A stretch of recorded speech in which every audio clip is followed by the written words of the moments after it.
Suíça se oferece para consertar relógio destruído por bolsonarista no Planalto.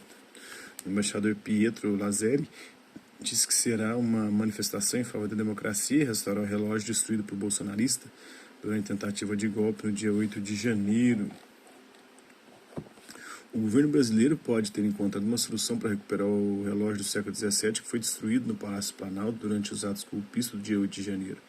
De acordo com a ministra da Cultura, Margareth Menezes, a embaixada da Suíça se ofereceu para intermediar o concerto da peça, feito pelo famoso relojoeiro francês, o Balthazar Martinot.